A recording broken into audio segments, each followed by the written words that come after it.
घेणार आहोत। सुरुवातीला अजित पवारांच्या विमान अपघातावर नेत्यांकडून संशय व्यक्त केला जातोय। पाहुयात त्या संदर्भातल्या टॉप 9 बातम्या। सुनेत्रा पवारांच्या शपथविधीचा वाद निरर्थक आणि चुकीचा, अशा पद्धतीचं राजकारण बंद झालं पाहिजे। रामदास कदमांच्या वक्तव्यावर मुख्यमंत्री फडणवीसांची टीका। पवारांना शह देण्यासाठी तटकरेंचं गलिच्छ राजकारण, दादांची राख विझली नव्हती तो सुनेत्रा पवारांना शपथ घ्यायला लावली। शरद पवार राष्ट्रवादीचा ताबा घेतील असं तटकरेंना वाटलं, रामदास कदमांचं वक्तव्य। पवार कुटुंबियांची आज पुन्हा सहयोग निवासस्थानी बैठक, संपूर्ण पवार कुटुंबीय आज पुन्हा एकदा एकत्र चर्चा करणार। शरद पवार युगेंद्र पवार सहयोग निवासस्थानी दाखल।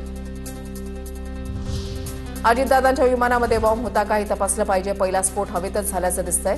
घटनेचा तपास सार्वजनिक करा, खासदार बजरंग सोनवणेंची मागणी।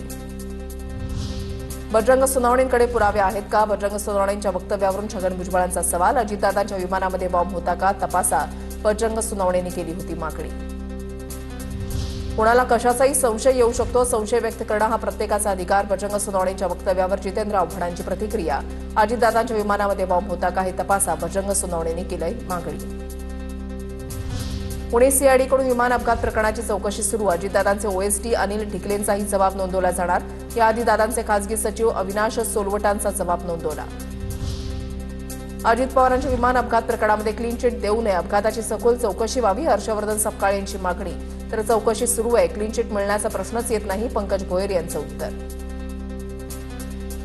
दादांच्या विमान अपघाताची चौकशी जलद गतीनं सुरू, चौकशीमध्ये काही आढळल्यास सरकार कारवाई करेल, मंत्री संजय शिरसाट यांचं वक्तव्य।